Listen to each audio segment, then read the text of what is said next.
en el libro de los Hechos, capítulo 17.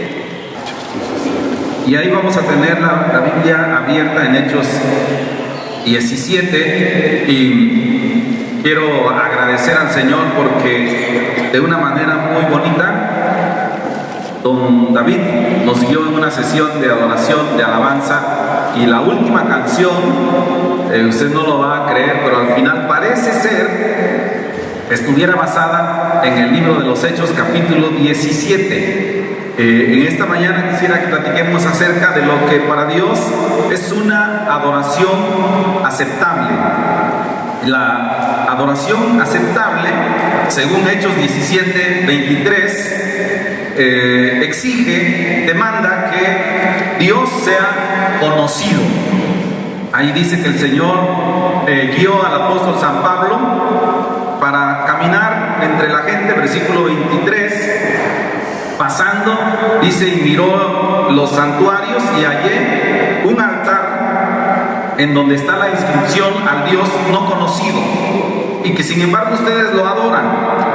Y obviamente el apóstol Pablo empieza a señalar que esto no está bien, porque una adoración verdadera no puede venir de un corazón que no cree, que no honra y que no obedece a Dios. En esta ocasión él les señala a estas personas, les dijo: miren, aquí hay un problema de una adoración inaceptable, y eso se podría dar con cualquiera. El caso de estos señores era patético, porque ellos tenían un lugar donde estaban todos los dioses que se puedan imaginar, y dijeron ellos: y para no fallarle, ponemos otro, un ídolo, y ese ídolo se llamó al Dios no conocido, y sin embargo lo adoraban. Entonces Pablo vino y les instruyó, y obviamente sabemos que la palabra de Dios toda está escrita para todos nosotros. Siempre hay una manera en la que el Señor nos redarguye, y tomemos esa lección. Les empezó a decir a estos señores: lo que ustedes están haciendo es adorar en ignorancia. Este Dios, que ustedes le ponen ahí no conocido, podría ser conocido si quisieran. Y una vez que ustedes lo conozcan, entonces su adoración va a ser una adoración aceptable. Realmente cuando uno revisa la Biblia y la historia, es absolutamente claro cómo el Señor se reveló a nosotros en su palabra, de acuerdo al libro de los Hebreos también, en la persona de su Hijo. De manera que si una persona revisa las Escrituras y revisa la creación, no tiene excusa para permanecer en incredulidad. La fe entonces se convierte en un requisito fundamental para adorar a Dios.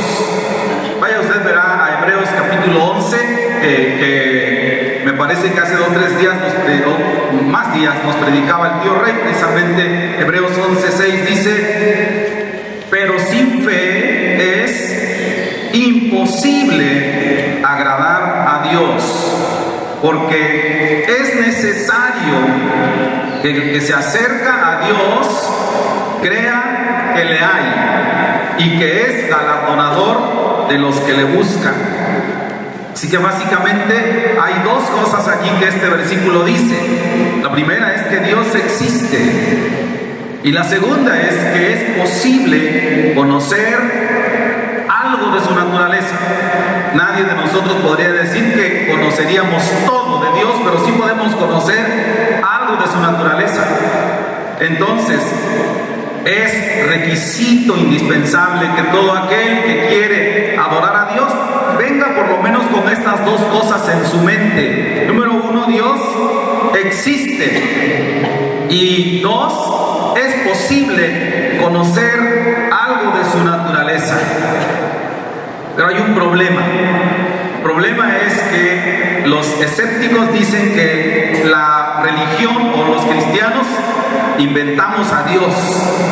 Ellos dicen que la religión inventado, creado explicaciones extraordinarias para cosas que no podemos entender. Y es terrible porque cada vez más personas eso. Hay un señor que la verdad yo no sé cómo es que se ha vuelto tan aceptado en el mundo. Es un francés, creo que era francés, que se llamó Sigmund Freud.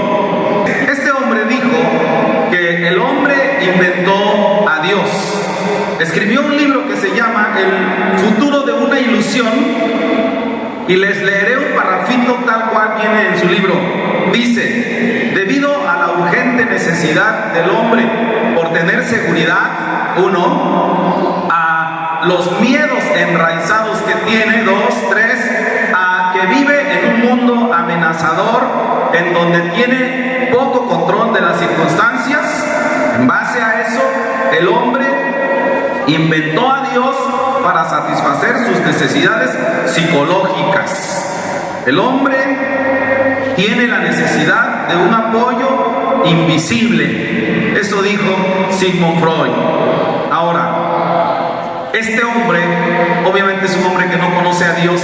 Esto es lo que nosotros consideraríamos, de acuerdo a como nos lo dice el apóstol San Pablo en la carta a los romanos, es una mente corrupta. Y de una mente corrupta no puede salir algo correcto.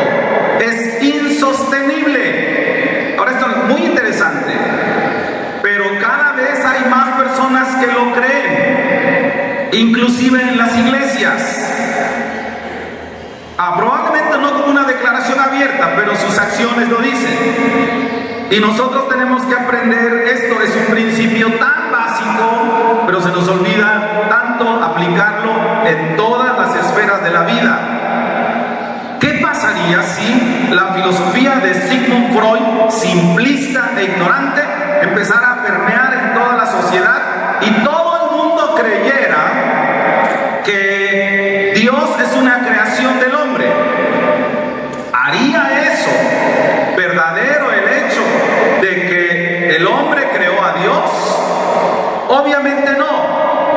Los números no dicen nada, pero vivimos en una sociedad justamente como si es verdad que la describió Sigmund Freud en su libro, una sociedad con tantas cosas de las cuales no tenemos control. Una de estas es la información. Entonces la información está llegando a todo el mundo, pero el hecho que todo el mundo la reciba y la crea no significa que es verdad. De hecho, Dios fue quien hizo al hombre. El hombre no puede crear a Dios. Dios, nuestro Dios, es nuestro Salvador y es nuestro libertador. No es como la gente. Realmente, si nosotros conocemos a la humanidad cuando crea un Dios que es verdad que lo ha hecho, por ejemplo, ustedes saben la cultura egipcia, la egipcia en los tiempos bíblicos, desconozco cómo sea ahora, últimamente no he ido a Egipto, hermanos, pero como la conocemos en la Biblia, y la cultura de la India de hoy, están generando dioses, es verdad, pero no generan dioses de acuerdo al concepto bíblico. Casi siempre, ¿por qué? Yo no lo sé. Uno pensaría que cuando el ser humano generaría un Dios a su conveniencia, pero la historia dice que cuando el ser humano inventa un Dios, inventa un opresor. Casi siempre. Allá en la India, por ejemplo, las mujeres avientan sus hijos al río, parece que Ganges se llama, y no están pensando en un Dios misericordioso, sino en un Dios opresor. Entonces no es la verdad lo que Sigmund Freud dice, inclusive es una revelación ignorante de la sociedad actual. Solamente basta verla. Estos dioses que el hombre genera son dioses que hay que aplacar porque se enojan. ¿Se acuerda de nuestros antepasados? Había que matar doncellas y ese tipo de cosas. Yo no estaba allá, pero me contó el hermano Raúl que así hacían, ¿verdad? Que mataban a las doncellas para que se calmaran sus dioses. Entonces, el hombre no hizo a Dios. De hecho, si por el hombre fuera, el Dios de la Biblia, Dios tal como nos lo describe la santa palabra de Dios, no existiría. El hombre, por naturaleza, todo el tiempo está intentando desaparecer a Dios. Todo el tiempo están generando filosofías para decir, ya ven que hay una película muy famosa aquí en México ahora, Dios no está muerto. ¿Por qué? Porque la gente está todo el tiempo tratando de convencer a los demás que efectivamente lo está. Entonces estos hermanos generan estas películas para demostrar que no es verdad. Porque al ser humano le conviene que Dios no exista. Como dije, puede ser que haya una declaración abierta o no, o sea, un asunto meramente pragmático, pero la gran mayoría de los seres humanos niegan la existencia de Dios, inclusive los filósofos. De hecho, el Señor habla aquí en el libro de los Hechos 17 que Pablo, con quien tuvo un problema, era con los filósofos. Extrañamente, los filósofos no niegan la existencia de Dios, pero sus acciones dicen que no creen en Él. Y eso viene en la Biblia. Tito, capítulo 1, versículo 16. Dice el versículo 16: estas personas profesan conocer a Dios, pero con los hechos lo niegan, siendo abominables y rebeldes, reprobados en cuanto a toda buena obra. El ser humano es así. Hay que eliminar a Dios de nuestra existencia. Desde Adán y Eva. Adán y Eva vivían muy felices en el huerto y metieron la pata y dijeron, ¿qué es lo que hemos de hacer? Ahora nosotros sabemos lo correcto. Vamos a Dios y arreglemos las cuentas con Él porque fallamos. ¿Pero qué hicieron estos? Se escondieron. Y a lo largo de la historia esto se ha observado todo el tiempo. Las personas no quieren tener a Dios en sus vidas. Pero la Biblia dice que los hombres, los seres humanos, saben en lo profundo de su corazón que Dios existe. Recuérdenlo. Estamos trabajando sobre la premisa que dice el apóstol San Pablo en Hechos 17. El Dios que ustedes no conocen puede ser conocido. Y les habló de Jehová de los ejércitos. Entonces, la gente sabe que Dios existe, dice Romanos capítulo 1, versículo 19. Porque lo que de Dios se conoce les es manifiesto, pues Dios se lo manifestó. ¿Por qué? Porque las cosas invisibles de Él, su eterno poder y deidad, véanlo, se hacen claramente visibles desde la creación del mundo. Este Dios puede ser conocido. Todo lo invisible de Él, todo su poder, toda su deidad se hace claramente visible desde la creación del mundo, siendo entendidas por medio de las cosas hechas. ¿Para qué? Para derribar toda excusa que tengan los hombres. Pues, habiendo conocido a Dios, ¿cómo? A través de las cosas hechas que manifestaron todo lo invisible de Él. Habiendo conocido a Dios, no le glorificaron como a Dios, ni le dieron gracias. Ahora pregunto, ¿no acaso este pasaje describe a nuestra sociedad? Número uno, pero dos, ¿no acaso este pasaje describe, me da miedo decirlo, pero describe a muchos miembros de iglesias, excepto de la frata? Pero dice, habiendo conocido a Dios, no le glorificaron como a Dios, ni le dieron gracias, sino que se envanecieron en sus razonamientos y su necio corazón fue entenebrecido. Entonces el hombre raya en esa necedad de no glorificar a Dios, y empieza una caída que nadie puede frenar, porque dice su corazón se entenebreció. Cada vez al ser humano le resulta más difícil entender a Dios, hasta que dice el versículo 28, y como ellos no aprobaron tener en cuenta a Dios, ahora Dios tomó cartas en el asunto. Dios nos entregó a una mente reprobada para hacer cosas que no convienen. Conclusión: Sigmund Freud estaba equivocado. El hombre no creó a Dios. El hombre no quiere a Dios en su existencia. El hombre quiere vivir como le gusta, inclusive hombres cristianos. Si pudiéramos eliminar a Dios, si pudiéramos quitar todo sentido de conciencia de lo bueno y lo malo, ¿cómo es tan fácil aceptar estas filosofías?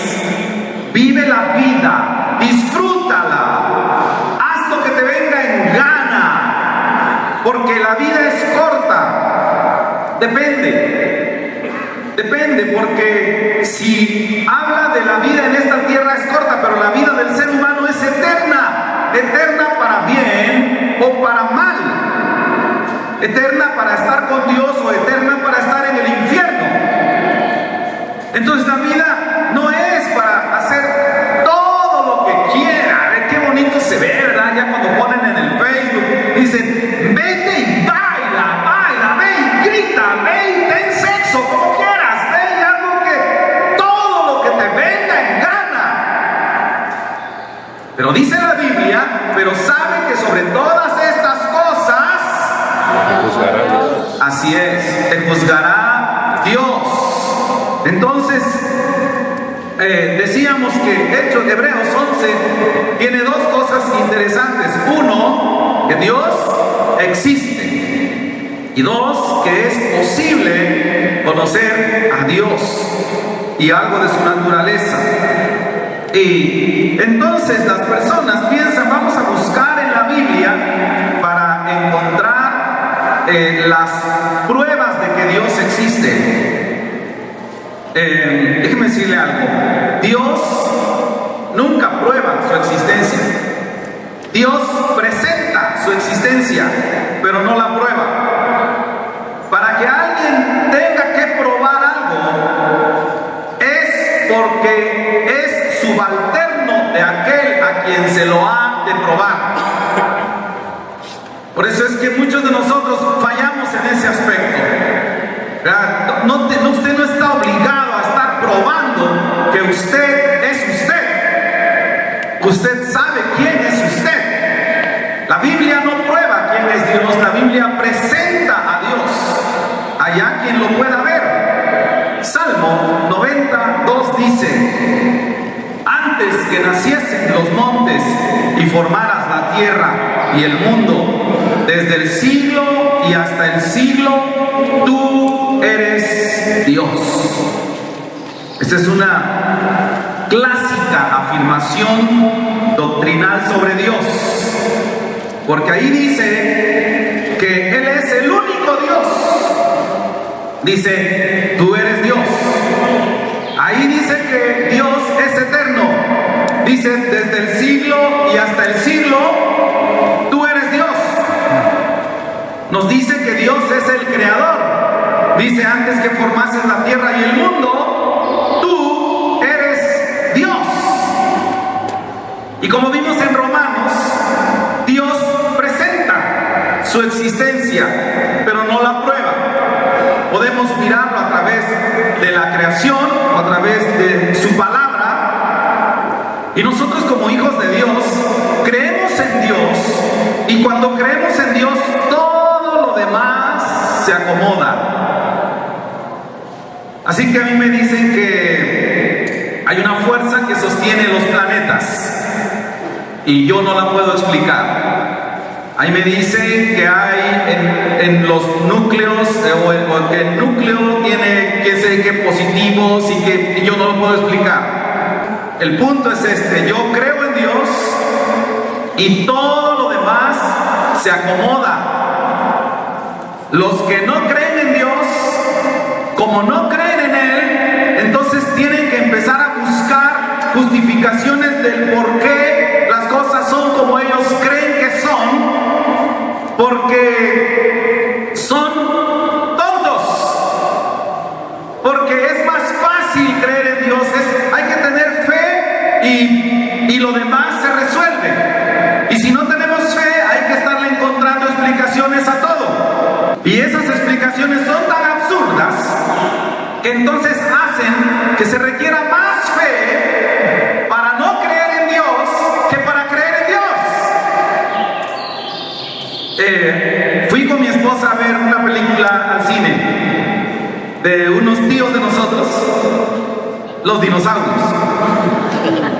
Y ahí viene, dice, este animal estaba en la Tierra hace 40 millones de años. Siempre me pregunto quién estaba allí para verlo y comprobarle y pedirle su acta de nacimiento.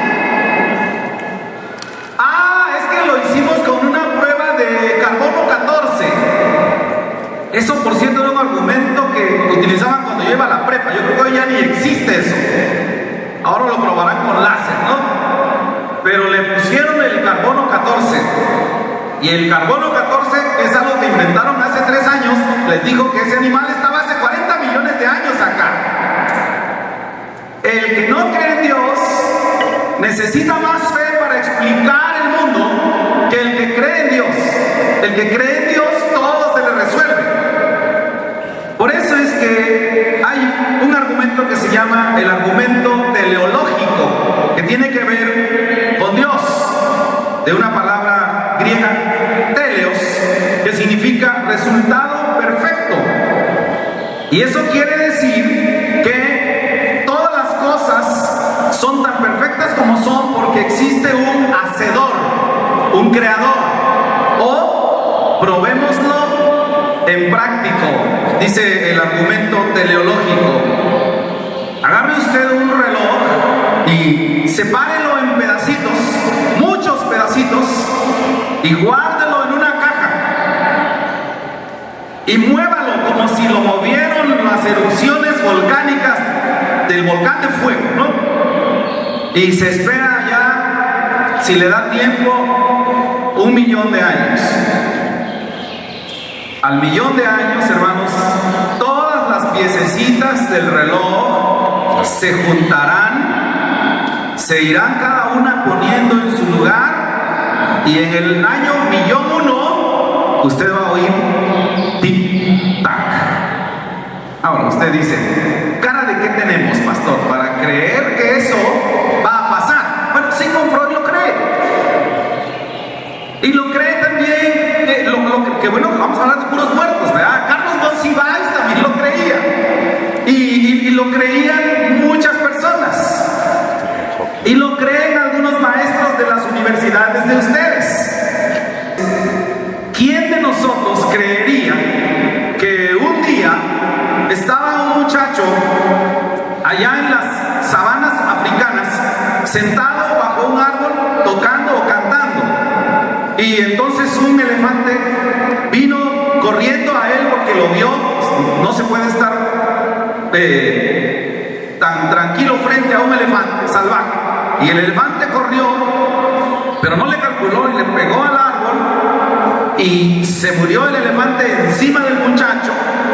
Y con el tiempo, no sé cuántos millones pasaron, se fusionaron, y cuando alguien llegó encontró un piano allá que se había hecho por los marfiles del elefante, combinado con la música del cantante.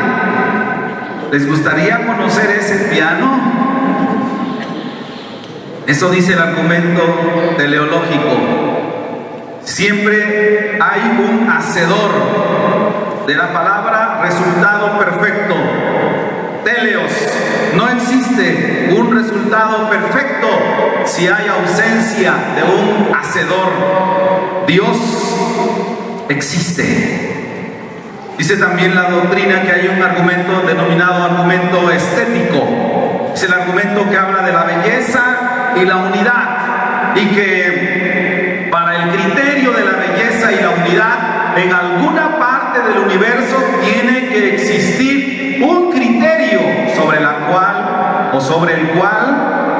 se basen.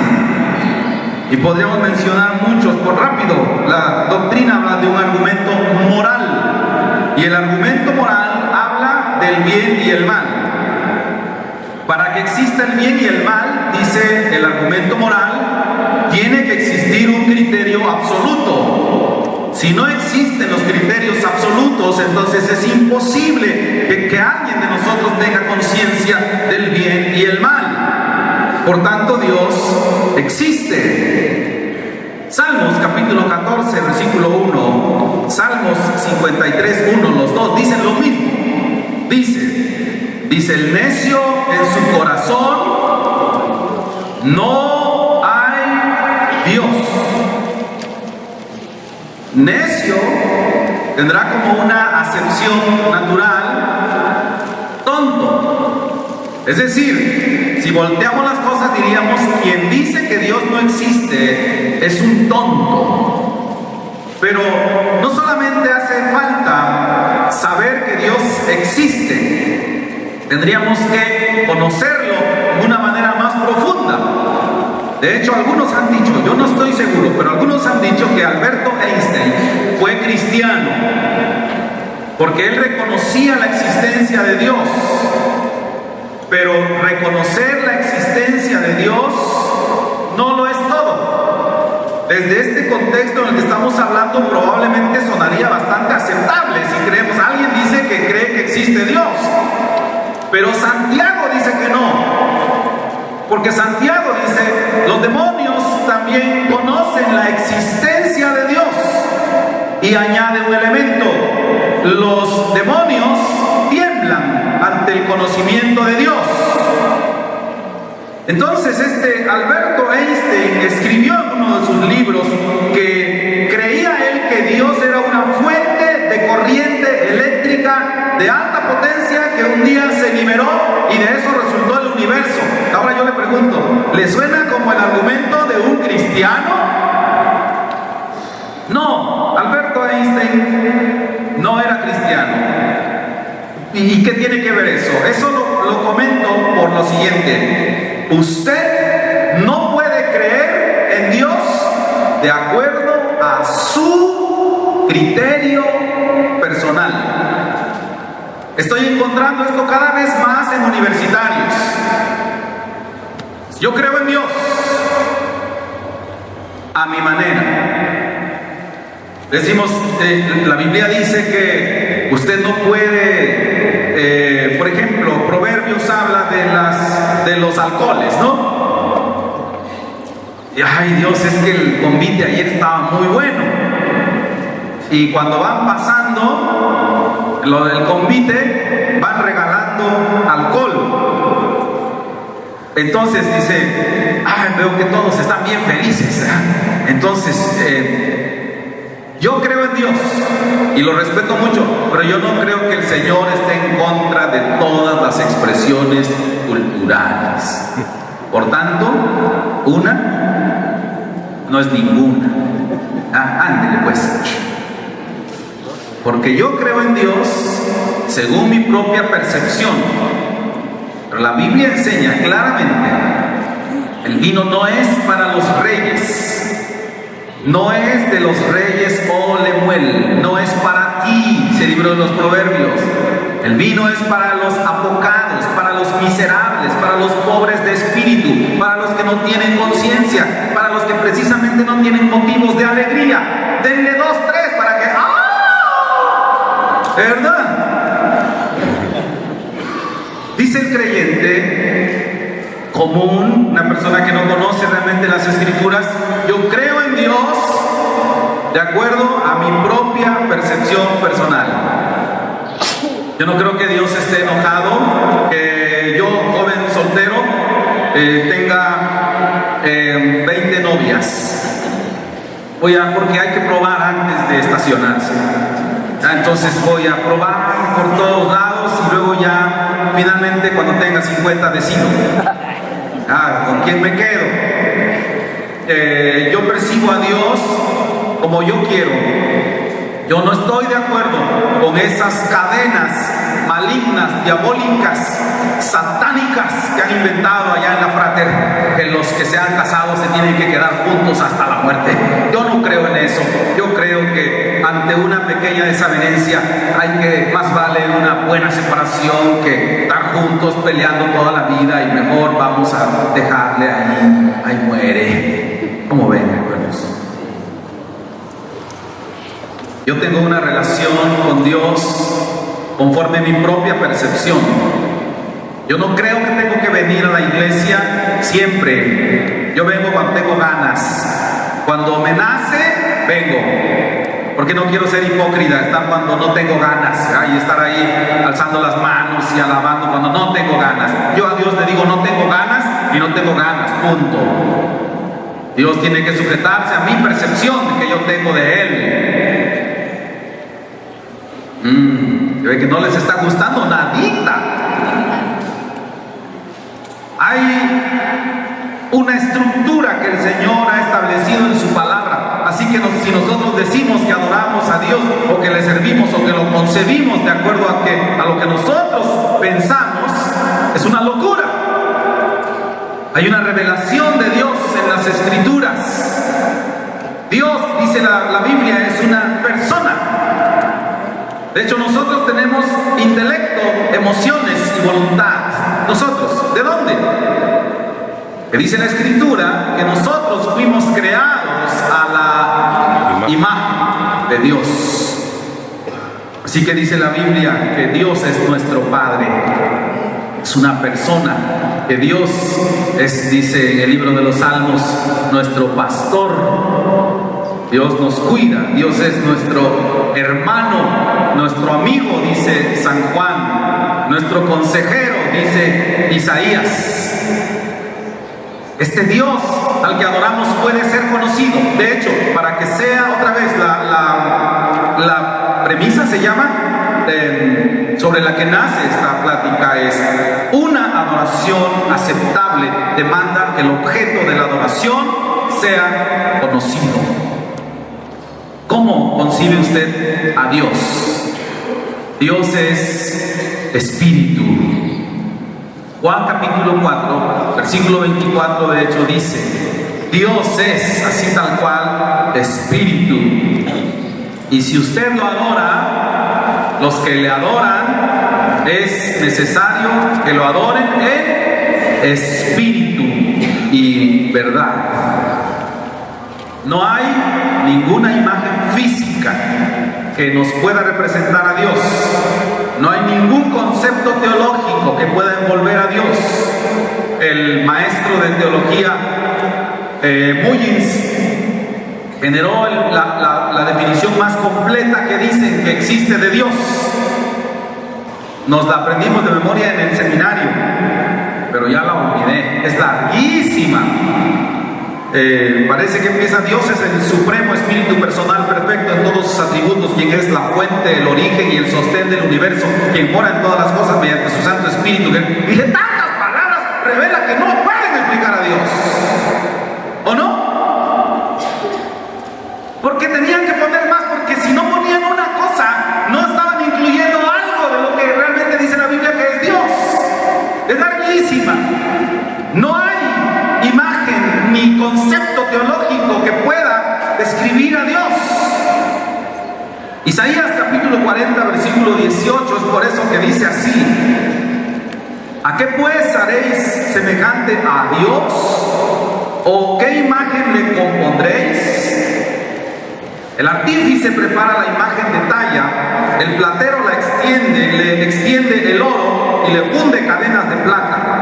El pobre escoge para ofrecerle madera que no se apolille. ¿Ya vio usted allí? Cada quien tiene un Dios conforme a su riqueza.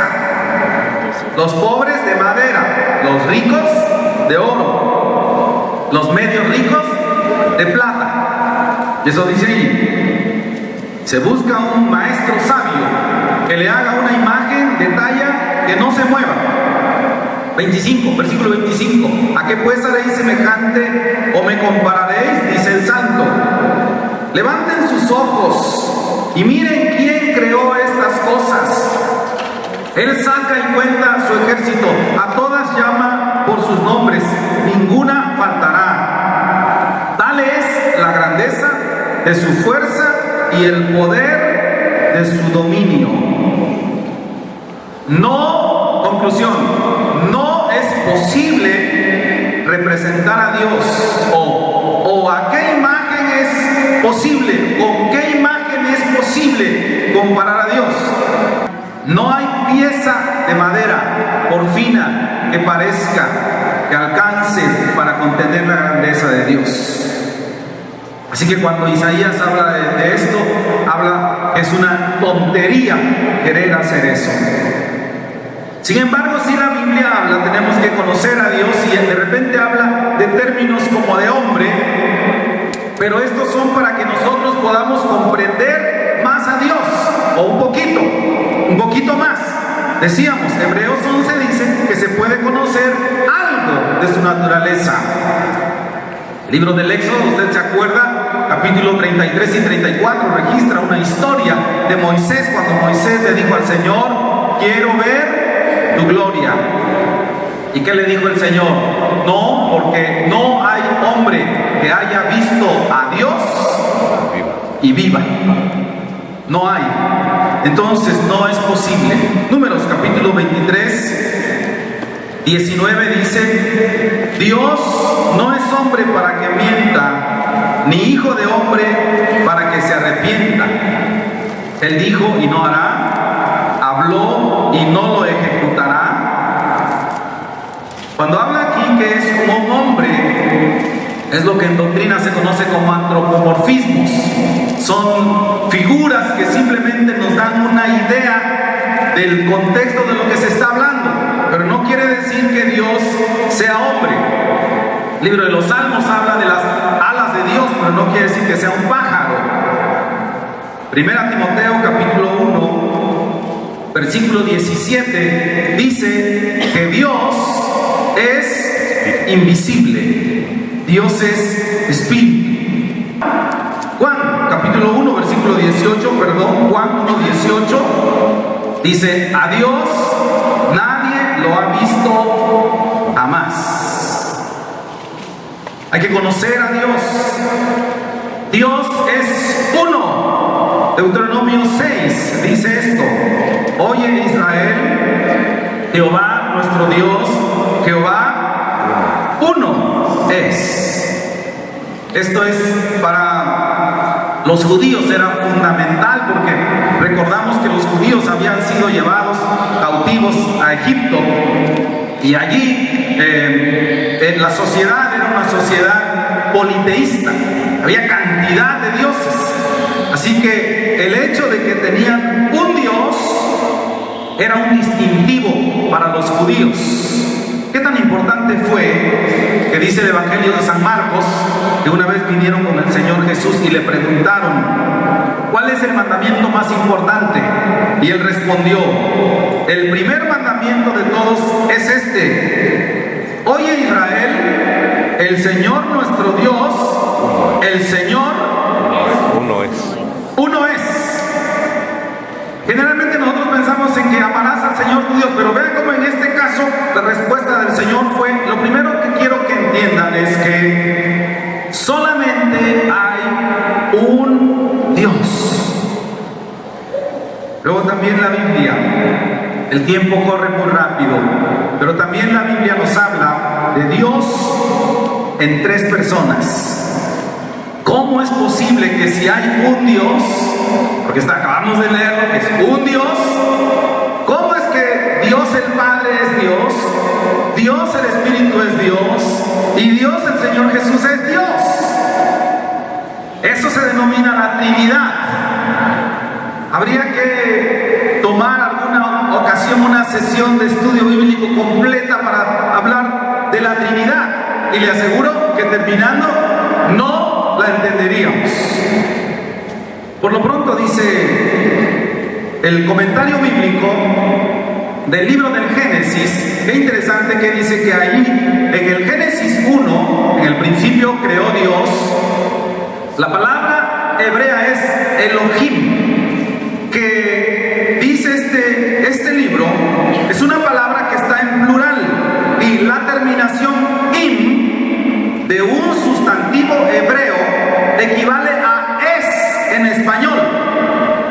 De manera que las palabras de Génesis, en el principio creó Dios, debería leerse así si se lee en hebreo. En el principio los dioses creó. De manera que el sustantivo está en plural, pero siendo un concepto singular. Y el verbo que le sigue es singular. Ya sé que ya se empezó a aburrir con eso que dice ese libro.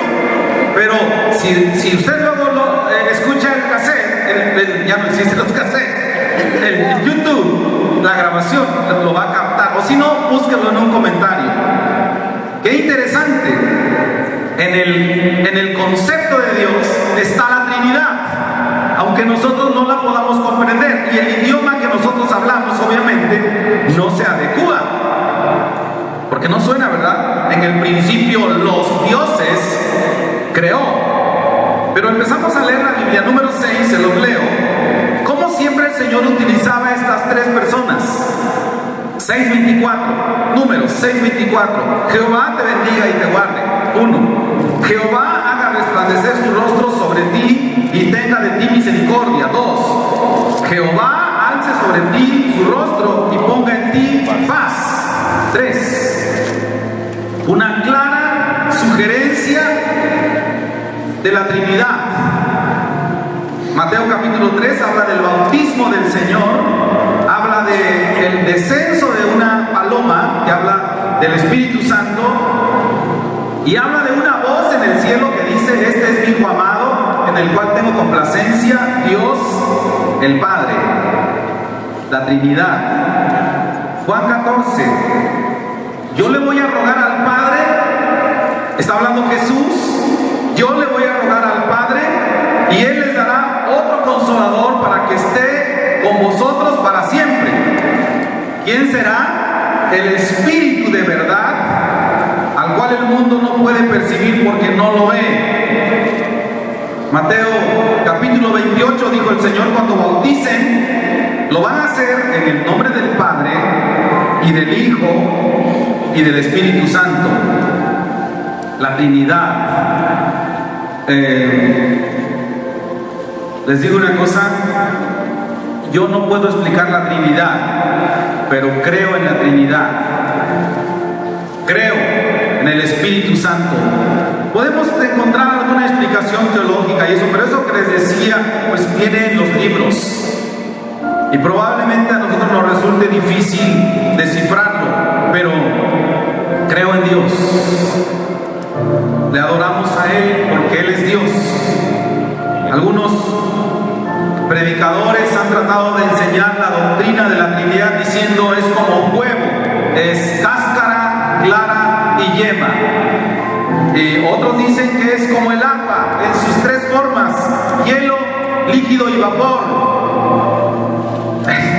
Hasta da risa, ¿no le parece? La Trinidad existe, el Señor nos la presentó. Nuestra adoración, si es aceptable, debe tener el objeto preciso y correcto. ¿A quién estamos adorando?